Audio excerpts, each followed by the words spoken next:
is on the way for Bronx families impacted by a deadly fire in the Bronx as the investigation into what went wrong hits a fever pitch. Winds ease a bit this evening, but it'll be another frigid start tomorrow. New York Live is on the scent of a local candle company inspired by Harlem. This is News 4 Now for January 11th. I'm Kay Ingram. New help is coming to those impacted by this week's deadly apartment building fire in the Bronx, where 8 children are among 17 killed. Photos from inside show the devastation inside of the 19-story high-rise on 181st Street.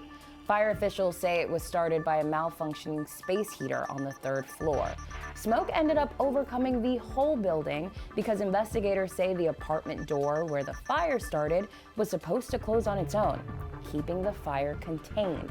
On a morning radio show, Mayor Adams reiterated the state's ruling on self-closing doors and what's being done to help families impacted.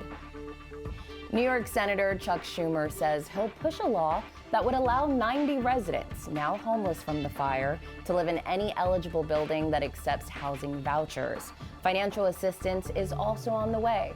Despite the damage, officials say the building is stable and that some people will likely be able to move back in if they want to. Now we're also learning more about a freak accident during a hockey game that killed a high school sophomore. The state medical examiner now says Teddy Balkin died as a result from a cut to his neck from another player's skate. His death has been ruled an accident. The 16-year-old, who attended St. Luke's School in New Canaan, fell to the ice during a game last week in Greenwich. Police say another player was unable to stop and collided into Teddy. Now in New Jersey, students are facing charges in a shocking hazing scandal at Wall High School. Monmouth County prosecutors would not say how many are charged or release their names, but they do say the charges include hazing, criminal sexual contact, and harassment. In November, Wall's football season came to an abrupt end when videos leaked showing locker room attacks. Lawyers for 2 teams involved are outraged. Juveniles should be afforded the benefit of confidentiality. And although they didn't use their names, everyone knows who these kids are, particularly in their community. We can't forget for the moment that we're talking about children are now faced with dealing with the publicity, the stress, and the stigma that's going to come from this.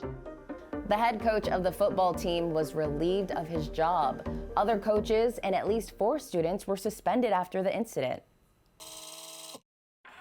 Now, if you plan on hitting up a Broadway show, you'll have to keep that mask on a little bit longer. Broadway has extended its mask mandate through at least April 30th. It was originally set to expire at the end of the month. Proof of vaccination is also required for those 12 and over. Kids between the ages of 5 and 11 will have to show proof starting January 29th. A legendary New York City steakhouse is opening its first U.S. location outside of the Big Apple. Peter Luger Steakhouse will bring its classic menu and authentic Brooklyn charm to Caesar's Palace in Las Vegas. Peter Luger on the Strip is set to open at the end of the year. The original location opened its doors in Williamsburg, Brooklyn in 1887.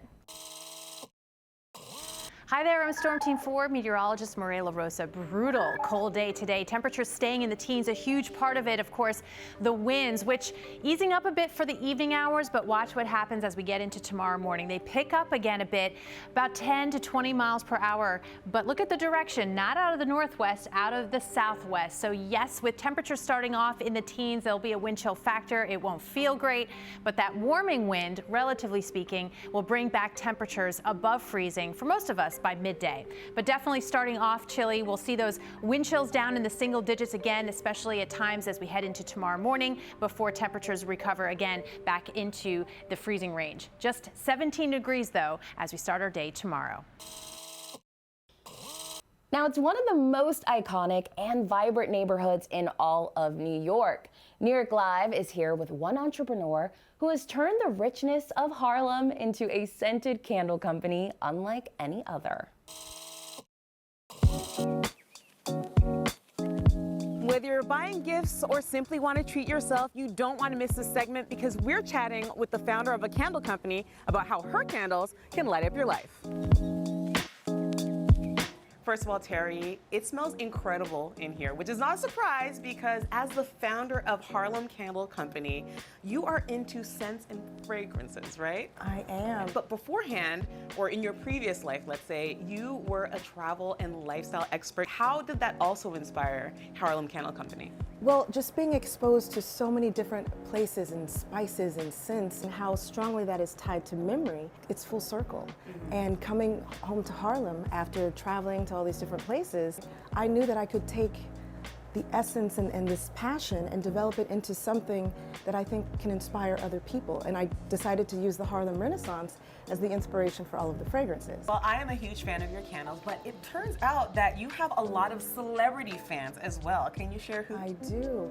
Well, Ebony K. Williams from The Real Housewives of New York gifted them to all of the housewives. Justin Bieber has placed orders, and Alicia Keys is a huge fan, and Nicole Ari Parker. Wow. Well, we're actually going to go to a shop right here in Harlem that stocks your candles, so let's go. Let's do it.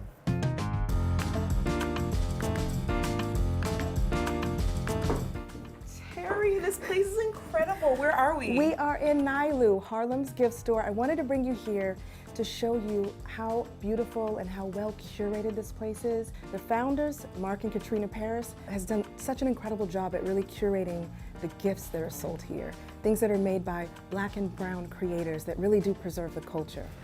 They also have the biggest collection of Harlem candles in Harlem. Well, you know what, Terry? I can't wait to get one of your candles and to shop here. Yes, and I'm gonna go shopping with you. Let's do it.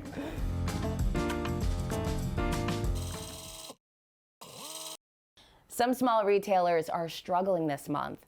January is typically a slow month for sales, and employees have had to stay home due to COVID.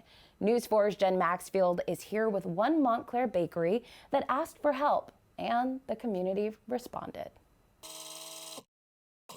Montclair Bread Company has been serving bread, donuts, and other treats for almost a decade. Now the customers say it's their turn to give back. It's a local business, it makes delicious things, and they're committed to the community, so I think people are committed to them. The bakery was forced to close for almost a week around New Year's because of too many staff members out sick. In the whole fight through the last 2 years to stay in business, this has been the most difficult time. Our prices for ingredients and everything are at an all-time high. We have no help, and people aren't aware that there's this struggle going on. That is, until Rachel emailed her distribution list explaining her predicament.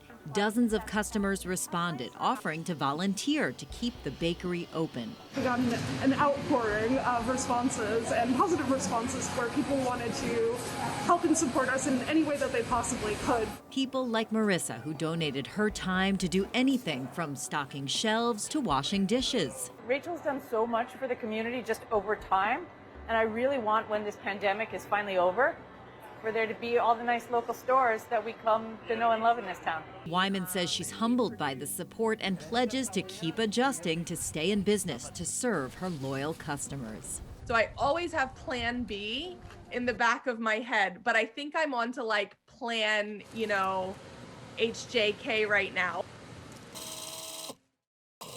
Hi, friends. Well, thanks for joining us. We'll see you right back here tomorrow.